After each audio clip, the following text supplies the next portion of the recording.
about women and that M-O-N-E-Y, or better yet, we want that W-E-L-T-H. Let's call it that wealth, that money, money, money, money. This is your evening empowerment. My name is George Howard, you guys. I'm the author of Edit Your Credit. I'm the founder of Financial Freedom University, and I'm here trying to give you some credit hacks. We've been now talking about credit now for, God, about a week now, just credit hacks on how to maintain and obtain a wonderful, wonderful credit report. So let me speak to all the people in here. Make sure you guys share. Make sure you share. Good evening, Prophetess. Good evening, Marcia. What's going on, Diana Menifee? Let's go ahead and speak to all the rest of them that's in here. Keisha, Denise Jackson, Drea, Kelly, Charity, Nicole, Sherry, A.B., Veronica, Sharice, Veronica Blas, Miss Kim, and a whole lot more that's in the room, but it won't show me your name, so I cannot speak because I don't know who you are. So thank you guys so much for coming on in here. And then, of course, we have on Facebook, we got Antoinette Payne, look like Kavana Reed. That's all the people I know because, let me see if I can swipe this thing. What? Nope. Oops. Did I just... Wait, hold on. I think I might have just broke it. I don't know. Lester, Erica, Valerie, Brenda, Miss Boykins, and Miss, good evening to every single person who is now participating in this scope. We're talking about DeMario. We're talking about women in credit, you guys. This is Women in Wealth Week. We've got a whole week dedicated to women in wealth. Let me tell you just a little bit why I decided to do a whole week dedicated to women. When we begin to look at poverty, you guys know. Good evening, Miss Time P. When you guys begin to, what's going on, Charity? When you guys begin to look at poverty, please understand this, and this is not at all a slight against single mothers, but we must look at it factually. When we begin to look at, and we're going to actually have a whole day that's going to be dedicated to just single mothers. When we begin to look at statistically, the poverty ratio with single mothers, you are 80% more likely to live in poverty if you are a single mother. I'm say it again. You are 80% more likely to live in poverty if you are a single mother. I didn't make up these statistics. These are real life statistics between the child care costs and the home costs and the all the other costs that are associated with being a single mom and the income disparity between men and women. You are 80. Can you close that door for me? You are 80% more likely to live in poverty. You guys, in 1964, Lyndon Johnson passed the Welfare Reform Act. At that time, when he signed that particular bill, 75% of all women or all children were born to married households. 75% of all women were born to married household. After the Welfare Reform Act, now today, 75% of all children are born to single family household, which are single women households. You guys, that's a vast disparity. We switched roles. I mean, before, you only had a 20% chance of being in a single family. Now you only have a 20% chance of living in a married household. That means today that if we would try to reproduce Black America in America with just married families, we could not do it. I want y'all to get this. Like, this is some of the stuff I'll be talking about. If we had to reproduce Black America with just married households, we could not replace the population of Black America right now. That's how significant that statistic is. Now, when you take that statistic and you say that the poverty ratio for people who are not married is so high, then statistically all of our kids are born, 80% of our kids are born to single mothers. That means that 80% of our single mothers have an 80% chance of living in poverty. That is ridiculous. And so today, that's why we're actually taking a whole week of just talking about Women and Wealth Week. That's what this is Women and Wealth Week. We're actually going to be reading today.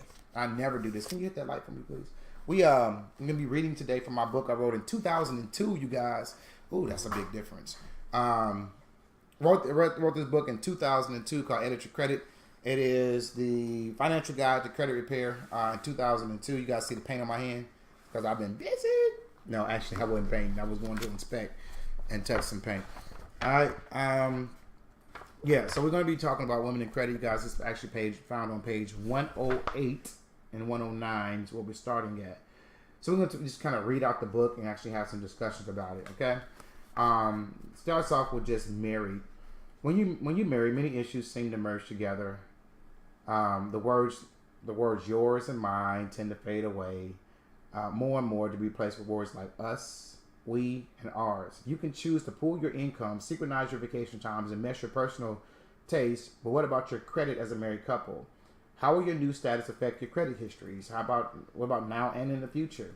By understanding what marriage means to your credit from the beginning, you can help yourselves become credit wise together. Getting married means many financial opportunities to couples combine their resources as you plan your wedding day, plan for the future, as well as these steps to keep your credit in tip-top shape. So for those women who are getting married, we're going to give you some tips today. If you want to be married, desire marriage, if you believe in God for your husband, not for your husband, but you believe in God for your husband, well, these are some things you should do when God sends your husband. When he finally sends that knight in shining armor, these are some things that you want to do. Number one, once you get married, you want to notify your creditors and the credit bureaus if you change your name. When you change your name on your license and all that other kind of stuff, you want to make sure that you have now updated the credit repositories. And the reason why is because now you used to be Mary Johnson. Now you are Mary Smith. Who the heck is Mary Smith? Like, they don't know. Are you using the alias? What happened? And so many times we are really quick to, well, if we really love him, we're really quick to take his last name, but we don't follow through with all of the other places and steps that we need to do to notify. It says, I'm not a lady, but I think you have something to say that can help with my... Oh, okay. Well, thanks, man. That actually can help the credit bureaus recognize who you are. And so you want to let them know, hey, listen, here's a copy of my marriage license, here's a copy of my license, or your marriage certificate, your license, your marriage certificate. You actually want to take a copy of your license, and you actually want to notify them that this is my name change. So then your profile information, they actually know that you're now Miss Smith, not Miss Johnson, because they're two different people. At least they're the same person, but the credit bureau might recognize them as two different people and actually start you a whole new credit profile. All right. Excuse me. One of the things you don't want to do is actually lose your credit history, and it has been done before. I've actually seen it done before. All right. The second thing you want to do is, even though you... Is that the car? Even though you have kept credit in your own name, women must take special care to keep some credit in their own name. Like Jane Smith instead of Miss Jane Smith.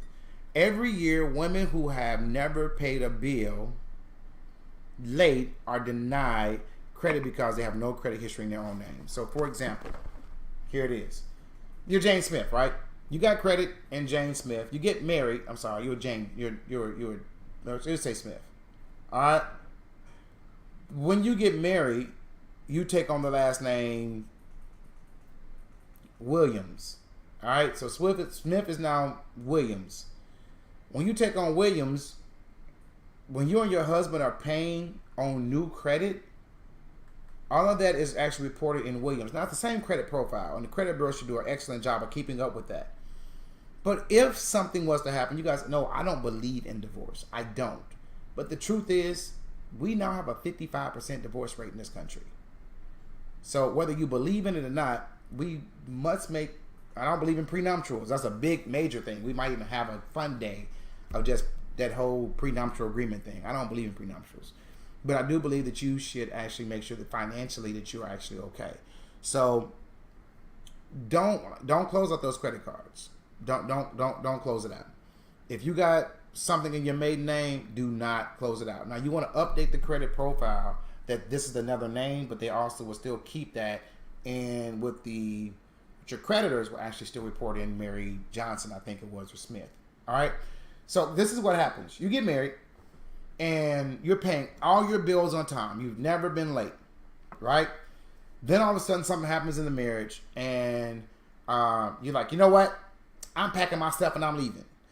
And then when you leave and the ultimate separation happens, which is called divorce, when that divorce happens, and you switch your name back, they're like, you ain't got no credit. You're like, what you talking about? I got A1 credit.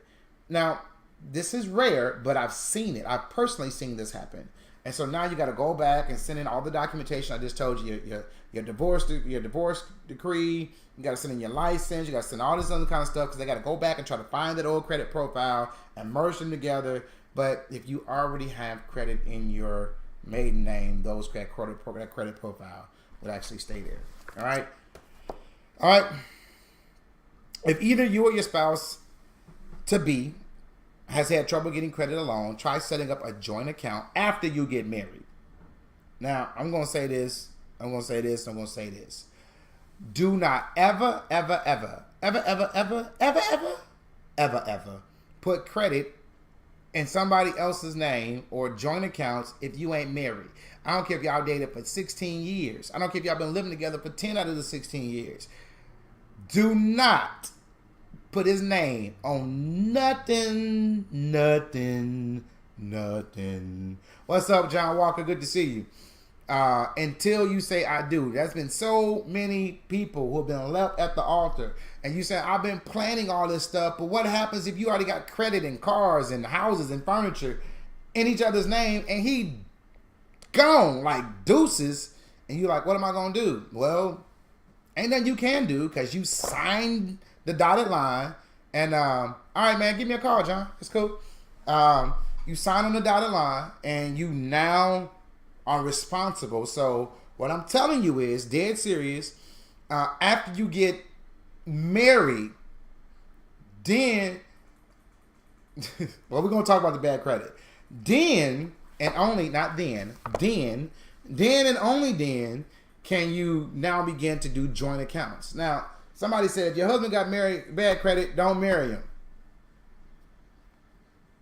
That's your choice. But I think you should absolutely 100% get a credit profile. If you go through marriage counseling and they never talk about finances, you with the wrong counselor. Listen, over 50% of marriages, I don't remember the statistic, but I believe it's like 60 plus. Don't quote me on it. I got to go back and get it. But marriages end the majority of the time over finances. Marriages end over money. And if you were sitting down with a marriage counselor and he never addressed finances, they suck. It's still letting up like that. That's the tire? Okay. They suck. Like, dead serious. If you went to a marriage counselor and they didn't pull your credit report, they didn't talk about budgeting, they didn't talk about finances, and you get married and all hell break loose in your marriage because he don't know how to manage money. You know, he like, my money's my money. You like, your money's my money. And now you like, who gonna pay what bill? And I'm gonna pay this bill. Y'all might as well be roommates. Because that's what roommates do. Y'all married. Like, everything has become one. Y'all become one. The kids have become one, and guess what else become one? Whether you like it or not, your money has become one. So it would be in your best interest. It would be in your best interest that you guys are on one accord when it comes to 3 different issues. Now, we're talking about finances today, but there are 2 other issues you want to make sure you guys are on one accord. Number 1 is family. Make sure you're on one accord when it comes to that family thing. How many kids do you want? I don't want no more kids. You want 3 kids? Probably not going to work. Just probably, I want 3, you don't want none. Probably not going to work. You like to whoop. I like timeout. When he put them hands on your kids, probably not going to work. How we going to discipline? If your mom and them is always in your business, and you're like, listen, man, I don't want your mom and them in my business. We married. It's one household. Don't be having listen, when we follow, don't be calling your sisters. Don't be calling your cousin them. This is one house. How are you going to manage the family? Dead serious. Like, this is real talk. Second one is faith. Make sure that you guys, make sure I give you a shout out. I think they seen that. All right. Make sure in the faith you guys can agree. The Bible says, how can 2 walk together except they agree? What about being unequally yoked? So you want to make sure let me go ahead and block this dude right here. I don't even got time to be messing with you. All right. So make sure that when it comes to stuff like that, that you have already dotted your I's, crossed your T's. I know we're not unequally yoked. I understand that we are walking together. I can submit to him spiritually. And then finally, you guys, your finances. Make sure your money is right. You know, who manages your checkbook? Like, dead serious. Who gonna be responsible for paying the bills? How we gonna get you good credit? Can you be trusted with a debit card? We agree that we're not gonna make any purchases of $500 unless we agree on it. Yeah, I see it. I see you. Like, dead serious. Like, you know, what's the maximum amount that you can spend without having to go talk to your husband about it? Like, this needs to be discussed. Like, dead serious. Because if you come home with that new car, and he like, where you get that from? And you're like, oh, I just went down there and got me a new car. And bruh, you let my wife to be come home with a new car, and we ain't had a discussion. Man, Lord Jesus. Lord, not Lord, Lord Jesus. That's all I can tell you. So, you know, these are the kind of things that you want to talk about before somebody put before you get married. Y'all say, you know, now y'all talk about, oh, you know what? My money, his money. I'm going to pay my bills. He's going to pay his bills. That's typically why marriages don't work. Just being honest with you. Ain't no such thing as your money no more. You married. You really married. Like, dead serious. Like, okay. Y'all talking about marrying a man that's broke. Yeah, before. You're talking about marrying a man that's broke or got bad credit. People make mistakes, y'all. I'm going to be honest with you. People make mistakes. You got people that got sick. They went through job loss. They went through a bankruptcy. They went through a divorce. You know, there's all different kinds of things that happen in life circumstances. They happen. So just because somebody got bad credit does not mean they're a bad person. It means they might have went through some challenging times. Y'all for real. So if he is credit challenged, then you guys need to sit down and say, okay, here's the plan to get your credit together. By now, you've known him for a little while because y'all talking about getting married. So you should recognize his spending patterns. You know, does he have a checking account that's in the positive? Show me a bank statement. And I ain't trying to look at the bottom line, how much money you got in the bank. I want to see how many NFS checks you got in the bank. I mean, how many, you got 5 different non-sufficient funds in this account. We probably need to have a conversation. Like, there's, like, bruh, why you just throwing money away? You got 5 different non-sufficient funds? Now, if you got bad credit and you got good credit, the great thing is that you're in a position to actually be able to help him. And so there's something called an authorized user. An authorized user will actually put your credit on his credit. And so now he has the ability to benefit from your great credit. Houston, we got a problem. Right. You know, so let's say you got a Visa card. It's got a $10,000 limit. And you only owe $1,000 on it. I mean, your credit utilization rate is good. It's been open for 10 years, which means you got a longevity in that account. You can actually call in, make him an authorized user. They will send him an authorized user card, which means that he can actually swipe and charge. He's authorized to do that. Also called a piggyback. That is correct. So you might need to have a conversation if he got bad credit and don't manage money well. Y'all need to have a conversation about this card. It should be like this. This the conversation y'all want to have. All right. This right here. Let me make sure y'all can't see my numbers. Y'all be editing stuff. This right here. This is not the card that you going shopping with. This is only to build your credit. Do not use this card. Matter of fact, give me that card. Put this right here. I'm going to keep this with me. Alright, this it. You come home, we be at home talking about, I'm playing PlayStation. Where you get that PlayStation from? I just charged it. Now we got problems. You did what? Nah, bruh. Now we got to have a conversation. Come on in the bedroom. We got to talk. And by the way, you might want to box that up because it's going back. Because we ain't doing what? Yeah. All right. So make sure you authorize user, you guys. And also, you guys can actually begin to open joint accounts together. So if you are going to apply for new credit together, such as we're going to buy a mortgage together, I would not buy a mortgage until we fix his credit, especially if you need his income to qualify. Here's the problem that comes with that. When you get ready to buy a mortgage, you sit way back in the wallet. When you get ready to buy a mortgage or purchase a home, when you buy a mortgage, when you purchase a home and you actually obtain a mortgage, rather, if you need his income to qualify for that particular house, understand that they're also going to use his credit. And if you got bad credit, that's going to affect your interest rate. And so what you want to do is make sure that you've already gone through the steps of repairing his credit before you actually begin to start shopping for a house and trying to get a mortgage. Because, I mean, guys, 2 points or 2 percentage points, if you guys go from a 4% to a 6%, you guys are probably going to pay like $70,000, $80,000 more for that mortgage. Like dead serious. Like dead serious. So that is something you want to consider way before you guys start talking about buying a house. But, you know, you guys say, okay, you know, we're going to, you know, I don't even believe in credit cards. I believe in paying them off. I believe in credit cards when you're responsible with them because you need credit to get credit. But you guys got to understand, take the credit course that I got. Dead serious. Take the credit course.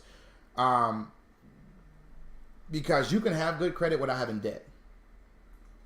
Like, it takes credit to have good credit, but it doesn't mean that you got to have debt. Understand that. Please understand that. Good credit does not mean debt. Like, but George, you said I got to have credit. I'm using it. Yeah, you're using it, but you're paying it off every month. Like, you just go to the gas station to get gas. Or that's money that you was going to spend at Walmart anyway. Go ahead and charge it and then pay it off that month. Like, go ahead and pay it off. Don't put that interest. Don't pay interest on that stuff. All right?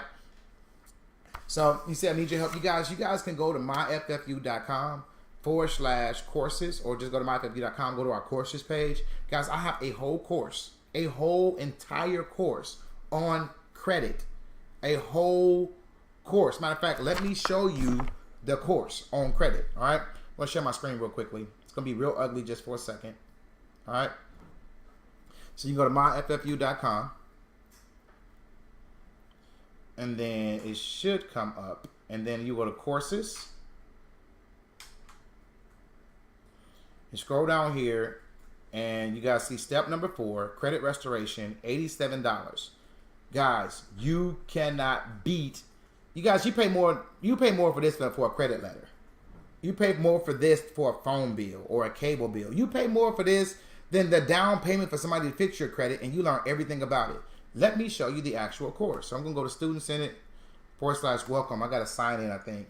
I'm going to show you the actual course. Right, so I don't have access. Let me sign in.